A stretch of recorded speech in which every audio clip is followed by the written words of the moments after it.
తండ్రి దగ్గరకు 10 దినములైన తర్వాత కానీ రాలేదు. ఏదో బాలశవమును పాతపెట్టిన గోతి అడుగున నుండి డబ్బును తెచ్చి తండ్రికి ఇయ్యవచ్చెను. అతడు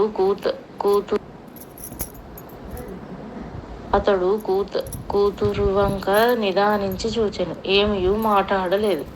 కొంతసేపటికి ఆ డబ్బులు తీసుకొని నాడు మొదలు కుట్టి పంచమిని కొట్టుట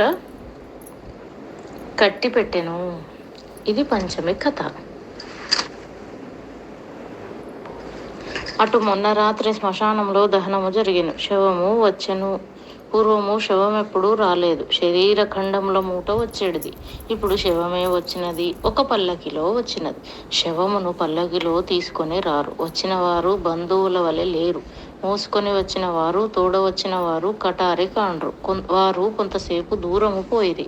దహనము చేసిన వాడు కొంతసేపు శవముతో మాట్లాడినట్లు వినిపించెను. అతని పక్కన ఒక వ్యక్తి నిలిచుండెను. అది స్త్రీయా పురుషుడా చూచుటకు పెద్ద యుద్ధవీరుని వేషంలో ఉండెను. మొగము చూచినచో స్త్రీ అన్న అనుమానము కలిగినది. ఆ మొగము ఎచ్చటను చూచినట్లున్నది. తాను కుక్క వలనే ఉండవలెను. మనిషి వలె ప్రవర్తించినచో ఏ కత్తి కొస తనకు తగులునో తెలియదు. పంచమి అచట జరుగుచున్న కథ అంతయు పరిశీలించుచుండెను. ఆ స్త్రీ ఎవరో గుర్తు తెచ్చుకొనుటకు ప్రయత్నించుచుండెను. ఆ స్త్రీ ఈమె అని పంచమికి మరునాడు తెలిసినది. తెలియనిచో ఈ అస్థికలను ఎచ్చటికి తీసుకొని పోవలను? ఎవరి వద్ద నుండి డబ్బు గ్రహించవలను? రాజకోప పరిణామభూతమైన దహనము జరిగాను.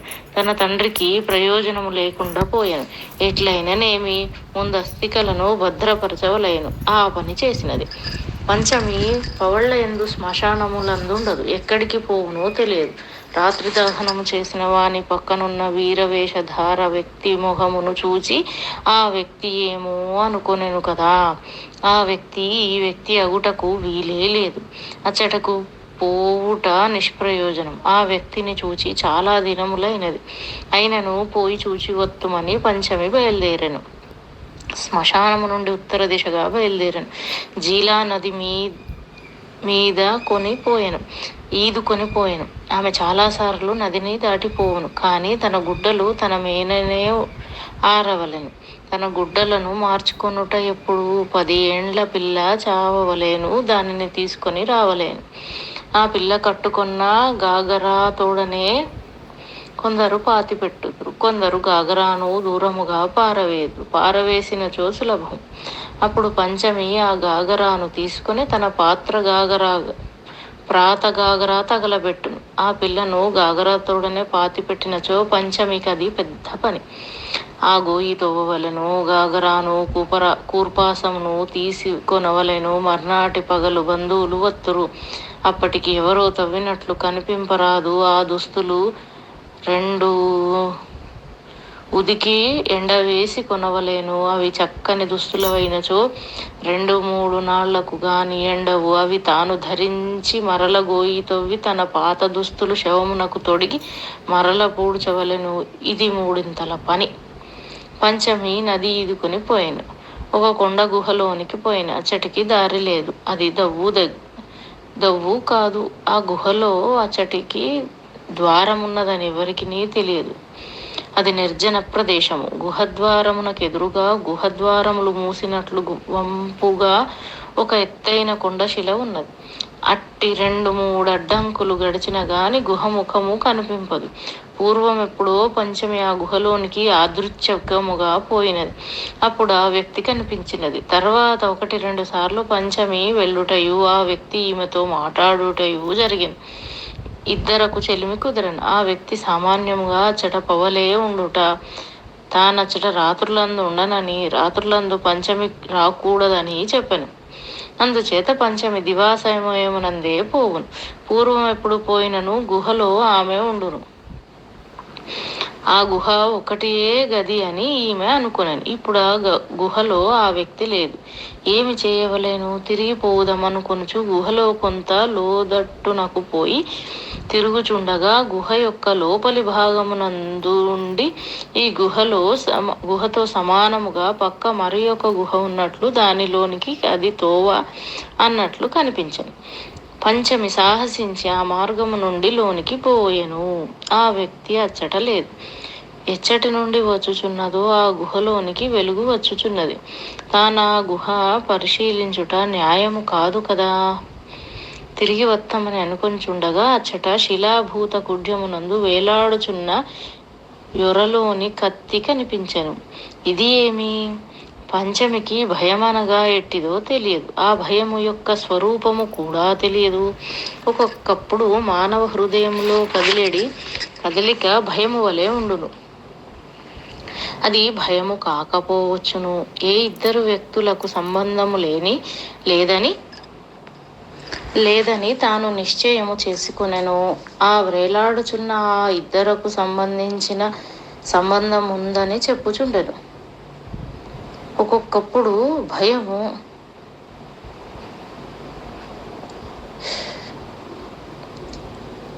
ఆ వేలాడుచున్న కత్తి ఆ ఇద్దరకు సంబంధం ఉందని చెప్పుచుండెను. ఒక్కొక్కప్పుడు భయము ధైర్యమును కలిగించు. నిండ మునిగిన వానికి చలి ఏమన్నా పలుకుబడి ఉన్నది కదా. పంచమి తన గుహాంతర్దేశమునందు మరి ఇంకా ఏమి కనిపించినని వెదకనారంభించెను. ఒక చోట చుట్టబడి పండుకొనడి చాపయో మరి ఏదో ఉన్నట్లుండెను. పంచమి దానిని పరిచెను. అది పట్టు కంబళము. దాని మీద వెలగల దుప్పటి, 2 దిండ్లు, దిండ కింద 2 పుస్తకములు. అవి పుస్తకములని పంచమికి తెలియదు. పుస్తకములని ఉండుననియు అవి ఇట్లుండుననియు అభిజ్ఞయు పంచమికి లేదు. అవి ఏమయ్యుండును? ఆయుధములా? తాను తాకవచ్చునా? చిన్న పెట్టెవలె ఉన్నవి. అవి తెరిచినంతనే లోనుండి చిన్న చిన్న చురకత్తులు వచ్చి తనను పొడుచునేమో. ఆ పుస్తకములు 2 విధములుగా ఉన్నవి. ఒకటి పొడుగుగా ఉన్నది, ఒకటి ఇంచుమించుగా చచ్చదరముగా ఉన్నది. చచ్చదరముగా ఉన్న పెట్టె మూతను తెరవవలేనని ఆమె అట్టను పైకెత్తెను. ఆమెకు తెలియకుండా పొరలుగా లేచుచుండెను.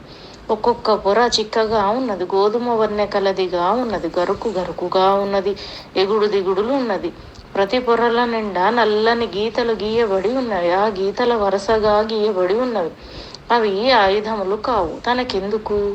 అచ్చట పంచమి చూచిన వస్తువులలో ఆమెకు తెలిసిన విషయం ఒకటి, వేలాడుచున్న ఖడ్గము. అది పట్టు కంబళము అని గాని, అవి 2 దిండ్లని గాని, ఇవి పుస్తకములని గాని ఆమెకేమీ తెలియదు. దుప్పటి తెలిసినది. ఇది ఇట్టి దుప్పట్లుండునా? ఆమెకు ఇప్పుడు నిజముగా భయము కలిగెను. తానిచ్చట నుండగా ఆ వ్యక్తి వచ్చినచో తనను వధించునేమో. లోనికి నిన్నెవరు రమ్మనేను అని సమాధానములు చెప్పవలెను. తనకు మాటలు రావు. వచ్చిన మాటలు చాలా తక్కువ. ఇవి నీ బంధువుల అస్థికలు. దీని వెల ఇంత. ఇదిగో నేడు తవ్వి తెచ్చిన డబ్బు.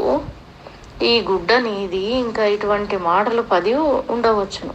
అస్థికలమ్ముటకు పోయినప్పుడు తండ్రితో మాట్లాడవలసి వచ్చినప్పుడు తానే మాటలు మాట్లాడునో అవియే తనకు వచ్చును.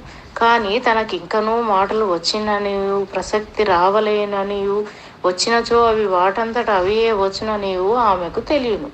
తాను దాచుకొనిన డబ్బు శ్మశాన గతి స్త్రీ చేత తండ్రికిప్పించినప్పుడు కొన్ని మాటలు మాట్లాడాను.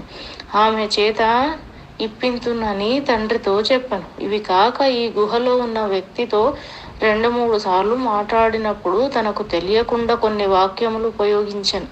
ఆ సంగతి పంచమికి జ్ఞాపకము వచ్చెను. హఠాత్తుగా ఆ వ్యక్తి వచ్చినచో సమాధానం ఏమి చెప్పవలేనని ఆమె ఊహింపనారంభించాను. ఆమెకే మాటలు స్ఫురించుట లేదు. ఆమె గుహలో నుండి బయలుదేరి గుహా బహిర్ద్వారం వద్దకు వచ్చాను. ఆ వ్యక్తి ఎదురుగా నిలిచుండెను. ఎప్పుడు వచ్చితివి? 2 ఘడియలైనది. పంచమి ఈ మాట అని పెద్ద కండ్లు చేసి ఆ వ్యక్తితో ఇట్లనెను. ఘడియలనగానేమి?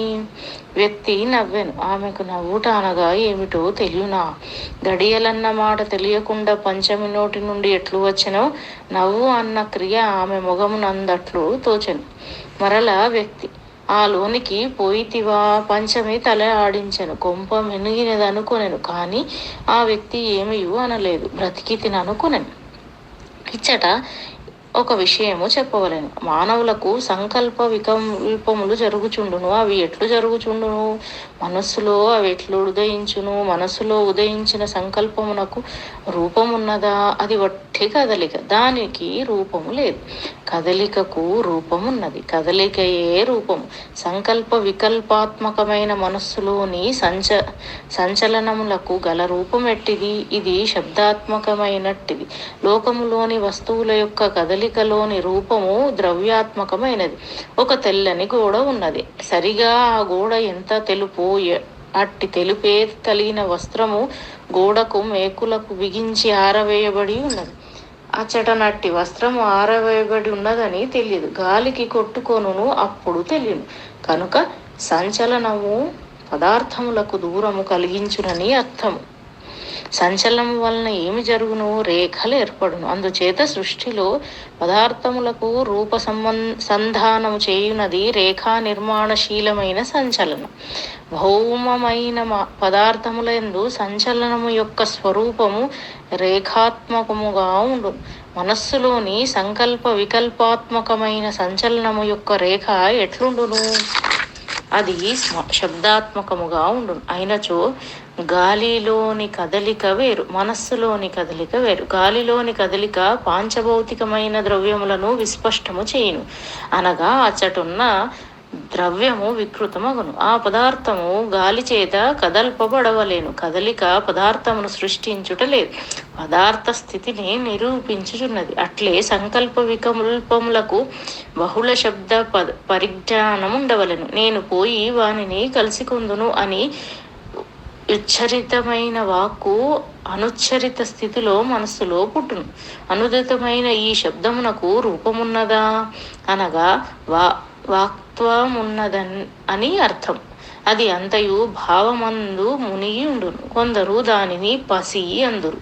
పసివాడు అన్న మాటక అర్థమేమి? ఏ భావములను మనము వాగ్రూపముగా చెప్పుదుమో అవి వాగ్విరహితమైన స్థితిలో వాని యందున్నవని అర్థం. పశువులకి పసియే గాని జ్ఞానము లేదందురు. తాదృశమైన మరియు ఎంతయో లోతైన ఒక పరమ సూక్ష్మ స్థితి పంచమి యొక్క మనసులో ఉండెను. ఆమె జీవశక్తిలో ఉండెను, ఆమె హృదయములో ఉండెను. వ్యక్తి ఇట్లనెను, ఎందుకు వచ్చితివి? చూచిపోదామని. ఏమైనా మాట్లాడవలయునా? అవును, లోనికి పోయితివి కదా? అవును. అచ్చట నన్నింటినీ చూచితివి కదా? నన్నింటినీ చూచితివి కదా? చూచితిని. ఆ వ్యక్తి పంచమి యొక్క చేయి పట్టుకొని మరలా ఆ లోపల గుహలోనికి తీసుకొని పోయాను. వంకెను గల యొరతోడి ఖడ్గము తీశాను. ఒక వర నుండి కత్తిలాగి చూపించాను. మరల వ్యక్తి ఇట్లనెను, ఇప్పుడు తెలిసినది కదా? తెలిసినది. అంత పంచమి తన తోడ తెచ్చిన అస్థికలు తీసి వ్యక్తికి చూపించను. ఇట్లనను, వీనినెవరు కొందురు? వ్యక్తి నిశ్చలముగా నిలుచుండెను. అట్లు చాలాసేపు నిలుచుండెను. చివరికి ఇట్లనెను, పంచమి, నీవు పొమ్ము. నేటి రాత్రి ఒక వ్యక్తి నీ వద్దకు వచ్చును. ఆ వ్యక్తి ముందు నడుచుచుండును, నీవు అనుసరించి పొమ్ము. ఎవరో కొందరు డబ్బిత్తురు. ఆ వ్యక్తి వెంట నీవు తిరిగి రమ్ము. అంతే. పంచమి వెడలిపోయాను. జాతి తెలిసినది, కానీ ఆ జాతిలో ఇది ఉత్తమ వ్యక్తి. ఆ వ్యక్తి మాట్లాడలేదు. పంచమి ఆ పురుషుని అనుసరించను. శ్రీనగరము వీధి తరువాత వీధిగా ఒక వీధి నుండి మరి ఒక వీధికి పోవుటకు సందులు గొంతులుగా పంచమిని తీసుకొని పోబడుచుండెను. పంచమి మాత్రం తన చేతిలో ఉన్న అస్థికలను భద్రముగా చూచుకొనుచూ ఉండెను. ఆ ప్రయాణం ఎట్లున్నదనగా, యోజనము దవ్వు పోవుటకు 3 యోజనముల దవ్వు నడవవలసి వచ్చుచుండెను. ఆ వ్యక్తి ఆఘమేఘాల మీద పోవుచుండెను. పంచమి కూడా దానంత వేగముగా నడవవలేనని పూర్వము తెలియదు. ఎంతోసేపటికి వారికి జీలా నది కనిపించాను. పూర్వం ఎప్పుడో ఒకసారి పంచమి రాజు నివసించడి కోటను చూచాను. ఇప్పుడు నది ఈతలి ఒడ్డున ఆ కోట కనిపించగా ఆమెకు గుర్తు వచ్చాను. నది దాటవలేను. ఆ వ్యక్తి నదిలోకి దిగను. పంచమి దిగి ఈదుచుండెను. ఆ వ్యక్తి కూడా తన ముందు ఈదుచున్నట్లు కనిపించను. ఆ వ్యక్తి యొక్క శిరస్సు నీళ్ల మీద పోవుచున్నట్లు కనిపించుచుండెను. దుర్గద్వారము చేరిరి.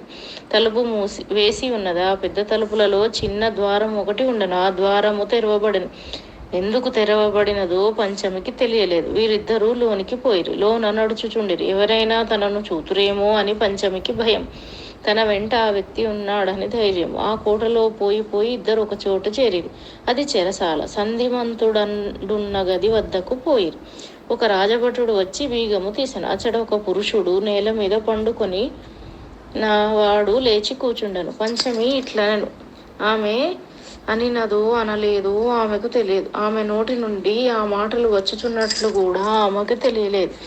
సంధిమంతుడా, ఇవి నీ భార్య యొక్క అస్థికలు. మొన్న విధియ నాడు నీ భార్య అయిన సంధిమతి శ్మశానమునకు తీసుకురాబడి కొనిపోబడిన ముక్కలుగా నరకబడి హోమము చేయబడినది. ఈ అస్థికలతో నీవు కర్మ చేయవచ్చును.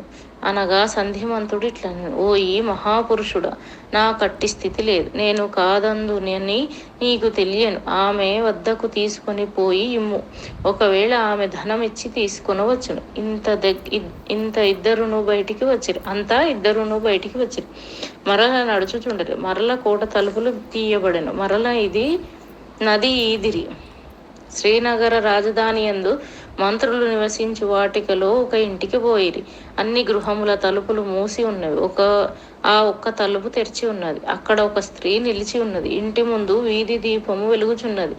వ్యక్తి చీకటిలో నిలబడను. పంచమి ఆమె వద్దకు వెళ్ళను. ఇట్లనను, ఇవి సంధిమతి యొక్క అస్థికలు. సంధిమంతుని వద్దకు పోయి కొనమని అడిగి తిని, తనకు కర్మజేయు వెసులుబాటు చిక్కదనియు నీకు చూపించి నీకిచ్చి నీవిచ్చిన వెల తీసుకోమని అతడు నాతో చెప్పాను. ఆమెను నేనే అని నీకెట్లు తెలియను? నేనిప్పుడు వీని నమ్ముటకు వత్తునని నీకెట్లు తెలియను? తలుపు తెరుచుకొని సిద్ధంగా ఉంటివి కదా, వెల నీ చేతిలో ఉన్నది ఇమ్ము. అవి 10 దినారములు.